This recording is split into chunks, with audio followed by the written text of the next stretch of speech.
una publicación llamó mi atención. Ofrecía un cartucho de Pokémon, edición Esmeralda, que traía de regalo una Game Boy Advance a $16. Al seleccionarla, me condujo a una página con un fondo verde y un botón rojo que decía comprar. Aunque pensaba que me estafarían, tenía mucha curiosidad. Tardó una semana. No obstante, recibí un pequeño paquete que contenía 2 bolsitas, una con el juego que no era la edición Esmeralda, sino la roja, y la otra con una vieja Game Boy, de las originales, cuya pantalla se encontraba un poco rasgada. La publicación había sido una estafa.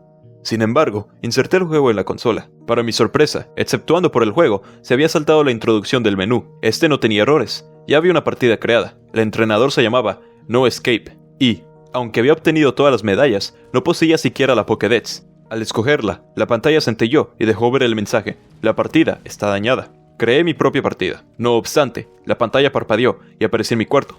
Bajé las escaleras y apareció un cuadro de texto con puntos suspensivos y las opciones sí y no. Elegí esta última. Sin embargo, cada vez que lo hacía, el mensaje reaparecía. Así que, sin más remedio, opté por la respuesta afirmativa, y la pantalla volvió a destellar. En ese momento, sentí como si alguien me acuchillase en la espalda, y me desmayé. Al despertarme, me hallaba en un cuarto idéntico al del juego, y todo parecía irreal. Supuse que soñaba. Descendí las escaleras de mi cuarto a la sala de estar, para notar que mi mamá no estaba. Me dirigí a la salida, cuando alguien gritó: ¿Qué diablos piensas que eres aquí? Al voltear, mi madre me observaba furiosa alzando un cuchillo. En ese momento, corrió hacia mí, sosteniendo el cuchillo con ambas manos, dispuesta a apuñalarme. Corrí hacia la mesa. Tomé una silla y la usé para bloquear el cuchillo y noquear a mi madre entre comillas. Salí corriendo de la casa, decidido a escapar de aquel lugar. El profesor Oak me pegó un grito, y me quedé quieto por el miedo. «Imbécil, ¿para qué te acercas a la hierba alta si sabes que primero necesitas de un Pokémon, Hizo una pausa y continuó: «No llores, ven conmigo, te daré un Pokémon para que me dejes en paz». Tenía un horrible aliento, como alcohol y cigarros. No me había percatado aún, pero lágrimas recorrían mi rostro. Era normal, pues estaba atrapado en aquel juego, y no sabía qué pasaría si moría, o si volvería a mi verdadero hogar. Lo seguí a su laboratorio. No obstante, al llegar, sus Pokémon yacían fuera de sus Pokébolas, chorreando sangre. ¿Quién demonios hizo esta atrocidad? Yo, respondió Blue mostrándose. Tú no me quieres dar tus Pokémon, viejo de pacotilla, así que me llevaré al que tienes en tu bolsillo. Asesinó al profesor y colocó su mano en el bolsillo de este para retirarla con una Pokéball, y acto seguido, señalarme con el cuchillo. Tú te salvas por el momento, no como este viejo, que ni siquiera es capaz de recordar el nombre de su propio nieto. Blue se fue. Colapsé, cayendo de rodillas. ¿Acaso esto era lo que Red tuvo que soportar apenas empezando? Salí a Pueblo Paleta, exceptuando la casa de mi madre entre comillas. El pueblo estaba vacío y en silencio. Suponiendo que todos eran tan agresivos aquí, supuse que, o se habían ido, o habían muerto, o ambas. Me apresuré a la hierba alta. No obstante, mi visión se ennegreció unos momentos, y al volver a ver claramente, estaba en Pueblo Lavanda. Se reproducía desde algún lugar una melodía distorsionada. Muros imaginarios bloqueaban todos los caminos, permitiéndome solamente avanzar hacia la torre Pokémon. Había múltiples lápidas con nombres escritos. No los leí todos, porque me apuré a subir las escaleras. La canción comenzó a oírse al revés. Llegué a un nebuloso pasillo recto a la izquierda. Conforme lo atravesaba, reparé en que en el suelo se encontraban echados cadáveres ensangrentados y destripados. Al final, había otra lápida. Mi visión se nubló, y me desvanecí. Al levantarme, me hallaba en mi habitación. La Game Boy yacía a mi lado, y ponía: juego terminado.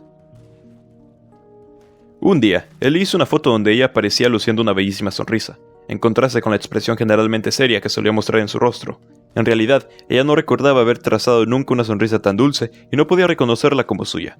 Parecía como si aquella fuera la foto de otra mujer, desde luego, idéntico a ella en sus rasgos físicos, pero completamente distinta en su expresión, y, en cierto sentido, más hermosa. Para colmo de males, él parecía obsesionado con aquella foto, y pasaba buena parte de su tiempo libre contemplándola en silencio, con el rostro extasiado de amor, mientras que cada vez mostraba más indiferencia hacia la mujer de carne y hueso con la que compartía su vida. Finalmente, ella acabó sintiendo celos de la mujer que aparecía sonriendo en la foto, una mujer que en teoría era ella misma, y, de algún modo ajeno a la lógica y a las leyes de la naturaleza, aquella mujer fantasmal que compartía sus rasgos, pero no su espíritu, estaba consiguiendo robarle el corazón del hombre al que amaba.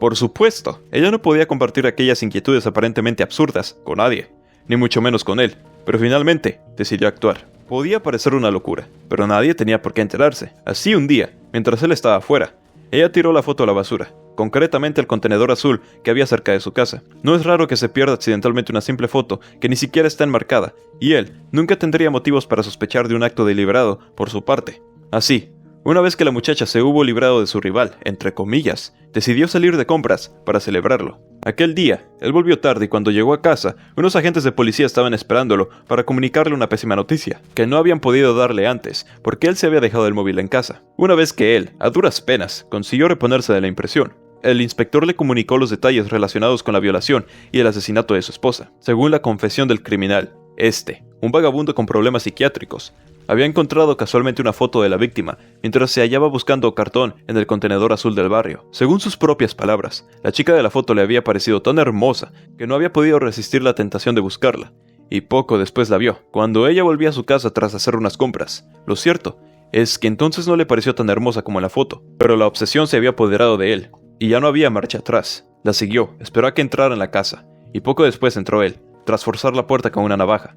Una vez cometido el crimen, su estado de enajenación mental lo llevó a abandonar la casa con la ropa ensangrentada, lo cual motivó que no tardara en ser arrestado por unos agentes municipales. Tras referir los detalles del caso, el inspector le entregó al marido de la víctima la foto que había encontrado en los bolsillos del asesino, para que, al menos, le quedara un recuerdo de la mujer que había perdido para siempre.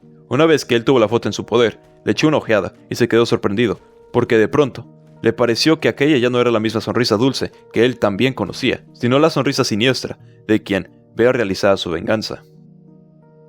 Cuando yo era un niño, vivía en una casa rentada de 2 pisos. Mis padres solían trabajar durante el día, por lo que al regresar a casa de la escuela, yo estaba solo. Una tarde, cuando llegué a casa, la casa todavía estaba a oscuras. Grité, ¡mamá!, y oí una voz que decía, ¿sí?, desde el piso de arriba. Llamé a mi madre de nuevo, y nuevamente obtuve la misma respuesta de, ¿sí? Sentí que me estaba llamando, y subí las escaleras. Cuando llegué al primer piso, la llamé una vez más, y la voz, ¿sí?, vino de la habitación más alejada. Me sentí incómodo, pero también sentí un fuerte impulso de ver a mi madre, y comencé a caminar hacia la habitación. Pero justo cuando estaba a punto de abrir la puerta de la habitación, oí que se abría la puerta de abajo, y que mi madre entraba con muchas bolsas de compras. «Cariño, ¿estás en casa?», me dijo mi madre con voz alegre. Escuchar su voz me hizo sentir instantáneamente mejor, y me di la vuelta para bajar las escaleras de inmediato, pero no antes de echar un rápido vistazo a la habitación. Mientras observaba desde lo alto de la escalera, la puerta de la habitación se abrió lentamente. Por un breve momento, vi algo extraño ahí, una cara pálida, mirándome fijamente. Febrero 16, 2003. Yo siempre he vivido en un pequeño pueblo. He estudiado en una pequeña escuela de la localidad que se encontraba a unas pocas cuadras del cementerio del pueblo. Este pequeño cementerio ha convertido a mi comunidad poseedora de muchas leyendas tradicionales. Todos los de mi escuela somos maravillados con esas grandes historias sobre apariciones fantasmales y demás hechos sobrenaturales que por ahora no contaré. Todos en mi curso conocían a aquellos testigos, entre comillas, de esos fenómenos del más allá. Las personas de la región que habían presenciado dichos fenómenos, pero no sabía que de un momento a otro yo me convertiría en uno de ellos. El timbre suena, y como es de costumbre, voy caminando a mi casa a unos kilómetros del colegio. Después de caminar unas cuantas cuadras, siento que alguien me persigue, y cada vez doy pasos más grandes y más rápidos. Empiezo a sudar, y un escalofrío recorre desde mi nuca hasta la base de mi columna. Di un fuerte respiro, y me volteé rápidamente, y veo. No es un fantasma, si es lo que creían. Veo a un bello pastor alemán, con mirada cariñosa. Me pareció sumamente extraña la forma como el perro me miraba. Parecía estar encantado conmigo. Me acerqué lentamente y le di una suave caricia con la mano en la cabeza. Me alejo y sigo caminando. Conforme pasa el tiempo noto que el perro me sigue persiguiendo.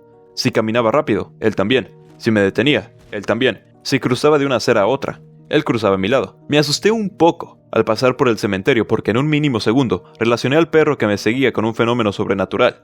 Pero me asusté aún más cuando me detuve un momento y me percato de que el perro mira en dirección a una de las esquinas del cementerio, y repentinamente el perro se aproxima a la entrada del cementerio. Cuando llega, se echa y comienza a aullar. El escalofrío que ya había mencionado volvió a apoderarse de mí cuando el perro empieza a dar unos fuertes quejidos. Era un ruido espantoso. Extremadamente asustado corrí a toda prisa hacia mi casa. Cuando creía que no podía ponerse más espeluznante, escucho un grito de un hombre que retumba en mis oídos, como si me estuviera gritando en la cara. Acelero cada vez más y más, hasta el punto en el que no puedo dejar de gritar. Muy asustado llego a casa petrificado, dándole muchas vueltas al asunto. Estaba sumamente asustado, sentía el corazón en la garganta. Un sudor frío recorría mi cuerpo. La cabeza me dolía por el tremendo susto que me había llevado esa tarde. Julio 3, 2003. Las vacaciones de fin de curso ya estaban muy cercas. Mis amigos y yo nos reuníamos para contar historias de la localidad. En el momento en el que uno de mis compañeros sugiere relatarlas, recuerdo el terrible susto que me llevé, ya hacía más de 4 meses. Uno de mis amigos pide la palabra y nos cuenta de la historia llamada El guardián y el perro. En un segundo me pongo pálido, y llego a pensar que esa historia desvelaría la verdad de lo que me ocurrió ya hace mucho tiempo. La historia cuenta de un viejo hombre, cuyo nombre se desconoce hasta la fecha. que era el encargado de vigilar el cementerio del pueblo, junto a su amado perro de los saqueadores de tumbas. Recordé en ese momento la otra leyenda, que decía que las personas a punto de morir pedían ser sepultadas con todas sus posesiones valiosas y dinero. Pero que un día, los saqueadores, para resolver ese problema que tenían, una noche se adentraron en el cementerio y con una rápida maniobra toman al perro y amenazan con matarlo si el guardia no les dejaba saquear todo lo que quisieran. En un momento de distracción, otro saqueador salta sobre el guardián y lo estrangula rápidamente. Con el guardián fuera del camino, meten al perro en una bolsa y lo arrojan fuertemente contra el suelo hasta matarlo. Después de que haya terminado el día, fui a casa muy impactado y temeroso, temiendo que algún otro día me volviese a encontrar con ese perro. La siguiente historia narra una experiencia, la cual, dependiendo de la interpretación y comprensión que le otorgue su lector, puede ser tomada tanto como de manera verídica o como simplemente mera ficción, siendo debatible la cantidad de teorías y especulaciones que puedan haber en torno al ambiente misterioso de ella. Ha pasado 1 año y medio, desde que soñé con algo bastante fuera de lo común. A decir verdad, fue algo increíble, pero espeluznante en gran medida al mismo tiempo. Ni yo mismo siento que es algo que alguna vez me haya podido imaginar en mi subconsciente. Durante aquel tiempo me encontraba cursando mi último año de bachillerato.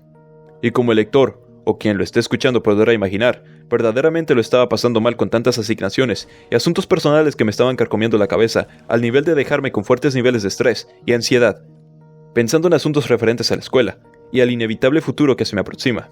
Un día, simplemente harto del estrés y de todas las preocupaciones por las cuales atravesaba, simplemente decidí agarrar todo el día para mí solo y despejarme de todo aquello que me ataba. Y fue ahí que inició todo este retorcido sin sentido. Tras haberme podido alejar de tanta tensión y apatía, recaí en mi profundo subconsciente, en el que me comencé a idealizar un escenario en el cual yo y mi hermana, luego de atravesar algún que otro inconveniente familiar, nos vimos en la necesidad de echarnos unas vacaciones y a vivir junto a mi abuelo en la península de Paraguaná, Venezuela. Sinceramente, yo no le veía nada de emocionante al tener que hospedarnos por el resto de nuestras vidas en aquel viejo y desolado sitio, donde solo podías ver bolas de heno pasar en medio de una cálida y corroída carretera en la cual no había ni un alma en pena a la vista. Por lo que mi desinterés abundaba con gran fuerza. Si no fuera porque estando ya casi por finalizar nuestro exhaustivo recorrido por toda esta cuantiosa zona xerófila y de suelo árido, nos encontramos frente a una pequeña, pero ominosa, arboleda, que tapaba la vista de lo que vendría a ser una gran área llena de suburbios y vegetación de un verde fuerte. Este era el lugar donde finalmente nos íbamos a quedar. Al inicio me sentía bastante extraño porque a simple vista no parecía mucho público, pero mientras más nos adentrábamos con la búsqueda de nuestro nuevo hogar, sentía como la vida crecía en aquel solitario pueblo, que parecía sacado de una película hollywoodense. Sentía una fuerte sensación de nostalgia en aquel lugar, como si yo hubiese estado allí antes, y era algo que tanto apreciaba de él. Después de tanto tiempo finalmente me sentía libre, me sentía como en casa. En los primeros días que nos encontrábamos hospedados, nuestra nueva y acogedora vivienda, yo todavía no contaba con la necesidad de salir a conocer a nuestros vecinos, si no fuese porque mi hermana, quien se inscribió recientemente a la escuela, más cercana de nuestra natalidad, fui forjando nuevas amistades con el pasar del tiempo, con las cuales disfrutaba salir a alterar la paz como si no hubiese un mañana. Verdaderamente, lo pasábamos bien. Se veía y aparentaba como la vida perfecta, aunque, como todo en este plano existencial, nada puede resultar perfecto en su totalidad. Aquí es cuando toma fuerza uno de los eventos más inquietantes que componen a este relato. Luego de haber pasado varios días del lado de mis nuevos compañeros, fui invitado a la fiesta de graduación de mi hermana en una melancólica noche con una fuerte sensación gélida circulando por los aires, como si fuese la última noche que fuera a presenciar aquel sitio que tanto consideraba un hogar. La fiesta se estaba dando en un gran e interminable salón recreativo que se hallaba dentro de las mismas instalaciones de la escuela. El lugar se encontraba repleto de grandes mesas redondas cubiertas de manteles, blancos como la nieve, encima de una enorme alfombra roja, con patrones blancos repetidos hasta el hartazgo, donde además contaba con grandes lámparas de cristal que alumbraban todo el lugar de un reflejo amarillo abundante. El lugar lucía bastante agradable y elegante para decir verdad. Incluso el resto de nuestros compañeros iban con espectaculares trajes de gala y atractivos vestidos como si se tratase de la mayor de las celebraciones de la historia. Todos bailamos, cantamos, tomamos, celebramos y nos divertíamos como si fuese de las mejores cosas que nos hayan podido suceder en tanto pero tanto tiempo. El ambiente cambió de repente cuando en la puerta del lugar se asomó aquel sujeto sosteniendo la pared con su mano, contando con una piel tan oscura como una sombra donde solamente se podía visualizar parte de sus grandes ojos y de su extraña sonrisa. Dije entre pequeñas risas con un tono infantil e intenciones juguetonas a todos nosotros: síganme muchachos, la diversión también abunda por aquí. Ahí fue cuando levanté mi primera ceja. Aunque todos nuestros compañeros asistieron y aullaron con felicidad, como si lo conociesen a él de algún otro lugar, Y fue que empecé a correr detrás de él, como si hiciesen el baile de un tren en cadena, sin saber qué era lo que les esperaba. Mi hermana iba bajando con ellos, pero ahí fue cuando la agarré fuertemente del brazo y le exclamé que no se atreviera a bajar, ya que desconfiaba fuertemente de aquel ser. Pude ver cómo todos corrían y bailaban detrás de los pasos tan rígidos y extraños de aquel sujeto, quien también me resultaba extraño que mantuviese una complexión tan delgada, acompañada de una piel que emulaba la apariencia de una silueta junto a una ropa tan desgastada y pasada de moda. Ni siquiera pude identificar bien cuál era su género o estatura. Me percaté que todos siguieron aquella cosa hacia la planta baja de la escuela, donde se encontraba el sótano donde el colegio almacenaba productos de limpieza y demás cachivaches de los docentes, lo que me hizo dudar más sobre qué era lo que en verdad estaba ocurriendo. Luego de eso, pasó un largo rato y no había rastro de nuestros compañeros por ningún lado. Era de suponerse que seguían allá abajo hasta que de repente, tras haber presenciado un largo silencio, se comenzaron a escuchar los gritos y gemidos más viscerales que haya podido escuchar en toda mi vida. Del sótano emerge una compañera temblando y desprendiendo chorros de sudor y lágrimas de su cuerpo. Podía notarse que lo que acababa de presenciar fue algo que la dejó brutalmente perturbada, para toda la eternidad. En ello, comienza a gritar y a agitarnos en su desesperación diciendo entre intensos tartamudeos: no se le acerquen, no hablen con él, no mantengan contacto con él, ni mucho menos abran lo que está allá abajo. Como me empezó a consumir la curiosidad tras ver que solamente había escapado ella, he decidido bajar a investigar para quitarme esa duda de encima de una vez por todas. Así es cuando corro hasta donde se encontraba el sótano para visualizar si todo se encontraba en orden, pero para mi sorpresa, en efecto, había algo que no cuadraba. En las paredes veía arañazos largos que parecían venir de las uñas de mis amistades que se extendían hasta el final de un pasillo que se encontraba consumido por la oscuridad como si fuese el propio vacío del espacio. Era un panorama bastante perturbador, y por más que temía por mi vida, decidí adentrarme entre aquellas sombras para solventar todas mis preocupaciones.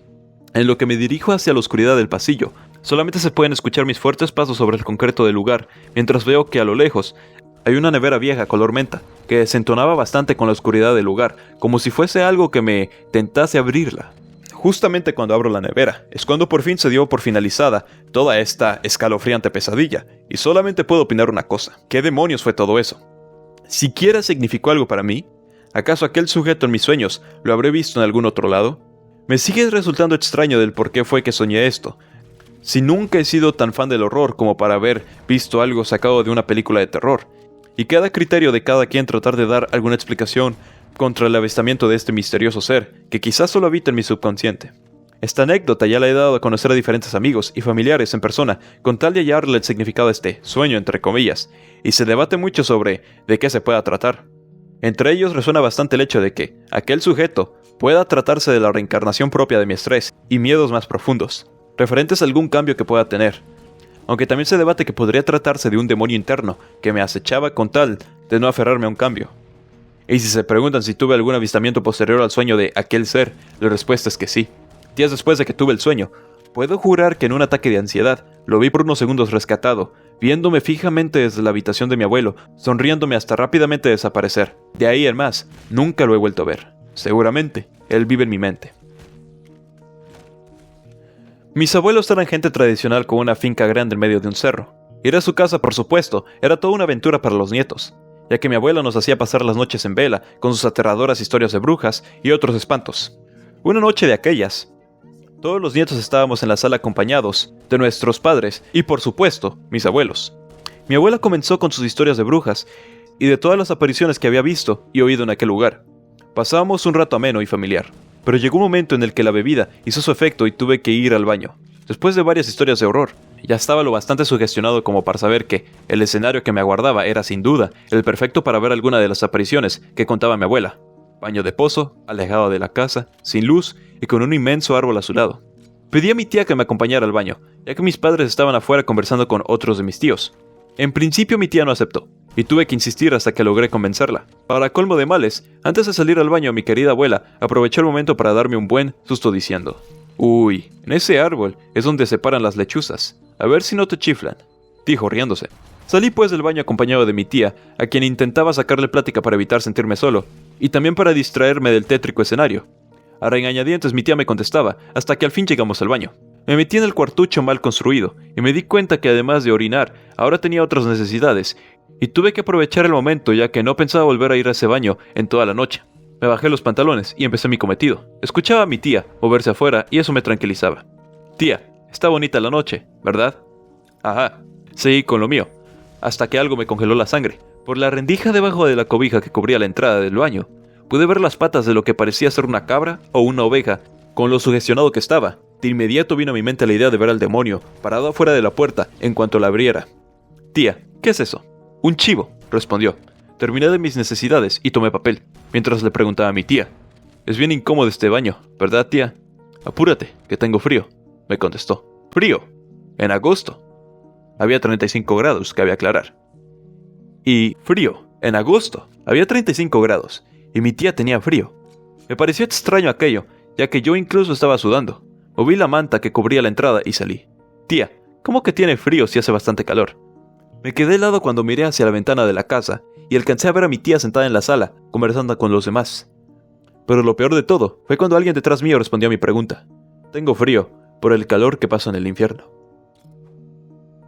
Steven viajó a Noruega para completar unos estudios de diseño por ordenador. Se alojaba en casa de unos amigos de su padre, una casa bastante grande y vieja, pero bien distribuida y limpia. Ya tenía la vista cansada de tanto mirar la pantalla para mejorar sus nuevos diseños. El café no le servía, así que se acostó. Ya era bastante tarde, alrededor de las 1:33 de la mañana.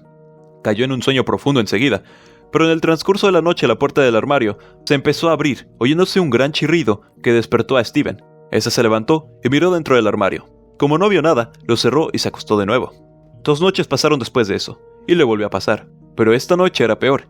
Después de cerrar el armario y dirigirse a la cama, escuchó varios arañazos que procedían debajo. Con gran valor, Steven se asomó para ver si veía algo debajo, y nada, no había nada. Se acostó ya más tranquilo, y mientras dormía, dejó caer su brazo por el borde de la cama. Los arañazos comenzaron de nuevo. No los escuchó, y entonces una mano lo agarró del brazo. Steven se levantó de la cama, sobresaltado, como si hubiese sido una gran pesadilla. A la mañana siguiente, le comentó lo sucedido al dueño de la casa. Esta se asustó mucho, negándose a hablar más del tema. Steven, preocupado, se dispuso a investigar. Fue a la biblioteca y ahí buscó datos sobre la casa. Lo que encontró lo asombró bastante. 2 chicos desaparecieron en esa misma casa, hacía ya 17 años. También vio que la habitación en la que dormía apareció cubierta completamente de sangre, sin explicación alguna. Nada más encontraron una nota que ponía: yo os protegeré, venid conmigo. Debajo de la cama, o acercaros al armario y no temáis, pronto dejaréis de sentir. Esto le intrigó más, y siguió acumulando información, hasta que dio con un chico que ponía en un foro bastante datos para invocar a dicho ser. Se dirigió de nuevo a casa, ya era hora de cenar.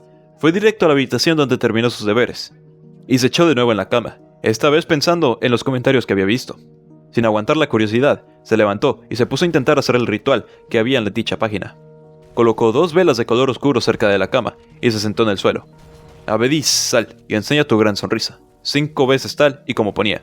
10 minutos. Después apagó las velas y se echó a dormir un poco decepcionado. Tenía la esperanza de que no estuviese loco, y hubiese un fantasma ahí. Fuera de ello, nada había pasado. Alrededor de las 1:48, los arañazos comenzaron de nuevo. Steven se sentó en la cama y pensó: ¿qué más da, si no hay nada? Y levantó las sábanas mirando debajo de la cama. Ahí estaba, con los labios cortados en forma de sonrisa, ojos rojos en forma de gato, el pelo rubio a pesar de la sangre que tenía encima. Abedís lo miró. Estáis a salvo. Y con sus afiladas uñas lo agarró arrastrándose debajo de la cama, recreando una escena ya conocida hace 17 años. La habitación quedó ensangrentada, y de Steven no se volvió a saber nada nunca más. Después de esto, los foros noruegos explotaron en supersticiones, en los cuales se destacó un mensaje. Con el tiempo, se decía que si dormíais y oíais los arañazos, debíais encender rápido la luz, evitar mirarle. Algunos le quisieron atraer llamándole con un ritual que a algunos les funcionaba. Invocación. Te pones frente al armario o cama, enciendes 2 velas oscuras y dices: Abedís, sal y enséñame tu gran sonrisa. 5 veces con solo las luces de las velas como única visión. Después de decirlo se apagan y se espera. Si todo se hizo bien, él vendrá y te arrastrará con los compañeros que no sobrevivieron. Suerte y ten cuidado cuando estudias o leas esto. Podrías tenerlo detrás, mirándote, arañando el suelo. Ahora ve a dormir, si puedes. ¿Han sentido alguna vez esa sensación de que están en un lugar en el que ya han estado antes, pero en realidad nunca han estado ahí? O que hacen algo que ya hicieron, pero que en realidad nunca han hecho. No es algo así como un recuerdo conciso, porque entonces no podría asegurar que nunca antes he estado en esa situación. Es más como una sensación, solo una sensación de ya haberlo vivido. Pues me ha estado pasando mucho últimamente, y no logro comprender por qué. Investigué y sé que se le llama déjà vu a esa sensación, y que no son más que errores de nuestra mente. Pero las últimas veces se ha sentido tan real que no sé qué pensar. Ayer visitamos con la clase un museo en el que nunca había estado antes, pero todo me era tan familiar. Las pinturas, las esculturas, incluso la forma en la que hacíamos el recorrido. Estaba completamente seguro de haberlo vivido, pero no logro recordar las cosas antes de que sucedan. Solo hasta que pasan, me llega esa sensación tan viva de que estoy repitiendo los hechos. Esta mañana, todo me pareció haberlo vivido. Incluso ahora que estoy en el autobús hacia la escuela, cada auto que pasa lo he visto. Si esto sigue así, mi mente explotará. ¿Acaso esto lo viví en mis sueños o en alguna otra parte? ¿Es alguna habilidad? Incluso las cosas que estoy pensando, ya las viví. Todo. Ese camión de enfrente que se sale del camino. La cara de terror del hombre que conduce al ver que se estrellará con nosotros. Los gritos de mis compañeros. Lo recuerdo todo. E incluso esta sensación la he sentido antes. Sí, ya recuerdo. Esta sensación es la muerte. No es sorpresa para nadie que las historias más horribles y perturbadoras, en cuanto a historias de terror, se trata de aquellas que podrían llegar a pasar en la vida real. Tal es el caso de una historia sobre un hombre que desde muy joven vio la muerte con sus propios ojos. Se llamaba Joel Martens, hijo de uno de los hombres más ricos de la ciudad, que había ganado ese puesto gracias a las estafas, el robo, a la corrupción y al abuso del más débil. Pero a diferencia de lo que cualquiera creería, este hombre lo había hecho de manera inteligente. Tanto así que inclusive el alcalde hacía ojo ciego a todos estos actos. Pues el señor Martens donaba a la ciudad grandes cantidades de dinero que en su gran mayoría iban a los bolsillos de estos peces gordos. El pequeño Joel tuvo una niñez digna de una película cliché de los 90. Vivía en una gran mansión, tenía todos los juguetes que él deseara en el mundo, y asistía a las mejores escuelas donde siempre era el mejor de la clase, pero al igual que las películas sus padres lo ignoraban, y se dedicaban más a fingir con la gente importante, y pasar todo el día en sus negocios ilegales, dejando a Joel siempre solo y sin amor. Pero había algo que hacía que se sintiera más feliz que nunca, el mayordomo Richard, quien lo trataba como si fuera su propio hijo. Lo cuidaba cuando estaba enfermo, lo ayudaba con sus tareas, y lo más importante de todo, lo escuchaba y consolaba cuando estaba solo y deprimido. Él era su único amigo en el mundo. Lastimosamente, la historia toma un tono sombrío desde aquí. Una noche cuando Joel tenía no más de 10 años, un hombre obeso armado con una escopeta y puesto una máscara en forma de cerdo, sigilosamente entró a la mansión de los Martins, dispuesto a llevarse una parte del enorme botín de la familia. Joel escuchó al ladrón cerca de su habitación. El niño recordó que los guardias solían quedarse dormidos en sus puestos de trabajo o se daban de pinta para ir a un club nocturno a beber una copa, según le dijo Richard. En una ocasión, inclusive el que manejaba las cámaras de seguridad se fugaba para agasajarse un rato. Al parecer, el astuto ladrón calculaba los días en que la familia quedaba indefensa. Tal vez lo había planeado durante días, meses o inclusive años. Pero finalmente estaba dentro y no se detendría hasta que hubiera completado su objetivo. Joel se arropó lo más que pudo en las tibias sábanas de su cama. De nada le serviría llamar a sus padres, porque estos no venían por él, ni aunque fuese de oro. Así que lo único que podía pensar en ese momento era que todo no era más que una pesadilla. El niño oyó cómo lentamente se abría la puerta de su cuarto y vio la silueta del hombre dibujada en la pared. Desesperado, gritó con todas sus fuerzas esperando a que alguien viniera en su auxilio. Afortunadamente, alguien vino en su ayuda. Su gran amigo Richard llegó con un bate de béisbol dispuesto a combatir con lo que sea. Desafortunadamente, la suerte no estuvo de su parte. Con un movimiento muy rápido, Richard desenmascaró al criminal, desvelando su amorfo rostro lleno de cicatrices y arrugas. Pero de la nada, aquel sujeto logró dar un disparo certero en la cabeza del pobre hombre, dejándole un enorme agujero, del que brotaba sangre sin parar. El individuo salió de la habitación lo más rápido que pudo, hasta que sus pasos dejaron de oírse. La imagen de su mejor amigo tendido en el suelo fue suficiente para traumatizar a Joel por el resto de su vida. Y lo que lo hizo llenarse de ira y de un odio terrible fue que sus padres decidieron ocultar el hecho. Abandonaron el cadáver de Richard en una carretera desolada. No podían permitir que ese cuerpo arruinara la reputación de la familia, aun cuando ellos no hicieron nada. Durante los años siguientes, Joel creció como un adolescente retraído y tímido. No tenía amigos, nunca salía de casa más que para ir a la escuela, y se la pasaba horas y horas en su cuarto, encerrado, leyendo montones y montones de libros de diferentes temas, convirtiéndose en alguien muy inteligente, mucho más que una persona cualquiera. Sus padres no habían cambiado en absoluto, seguían ignorándolo y únicamente haciéndole caso cuando se reunían con gente importante. A Joel eso no le gustaba, prefería estar en su cuarto con un libro en las manos, sin que nadie le molestase. Tal vez no haya que decirlo, pero él odiaba a sus padres. Finalmente, decidió poner en marcha su plan que había tomado años de elaboración. Además, había una perfecta excusa para hacerlo, su fiesta de cumpleaños, número 18. Sus padres habían invitado a toda la crema y nata de la ciudad, inclusive al alcalde y los concejales. Los padres de Joel le exigieron que bajara a la fiesta a saludar a sus invitados. Tenía que dar una buena imagen, pero Joel dijo que únicamente bajaría a la medianoche, cuando todos se estuvieran a punto de ir.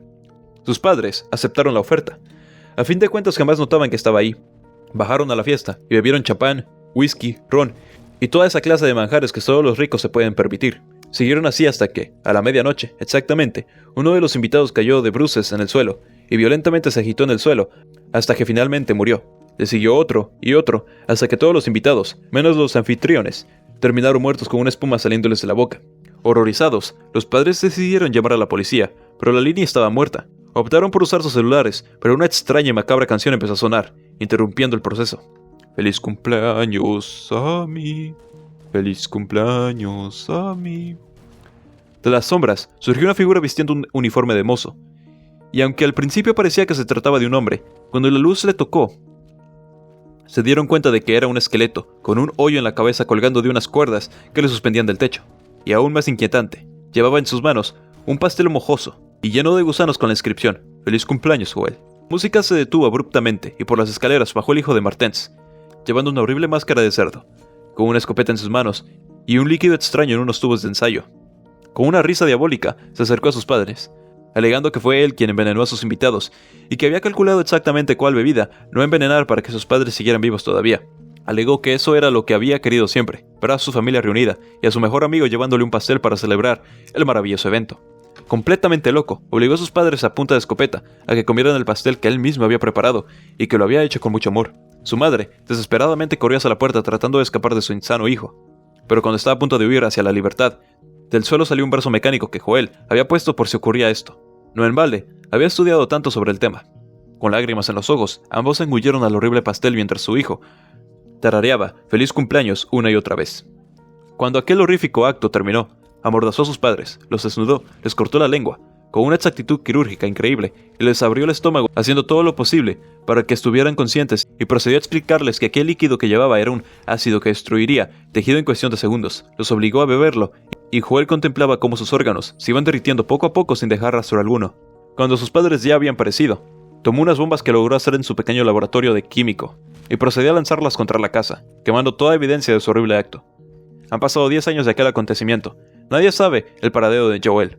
Muchos dudan si sigue vivo aún, pero está claro que aún no está satisfecho. Escribo esto como mi testimonio de lo que ese muchacho me ha dicho. Yo no quería matar al mayordomo y crear este monstruo que ha asesinado incontables víctimas, dejando una inscripción en los pies de los desafortunados en forma de un cerdo con una escopeta. Él está aquí, me ha encontrado al fin, sabe que fui yo el que lo creó. Está esperando que termine esta carta para reventarme la cabeza. Solo quiero que sepan que me arrepiento de haber entrado en su maldita casa. Me despido para siempre, y espero que alguien pueda leer lo que he escrito. Adiós.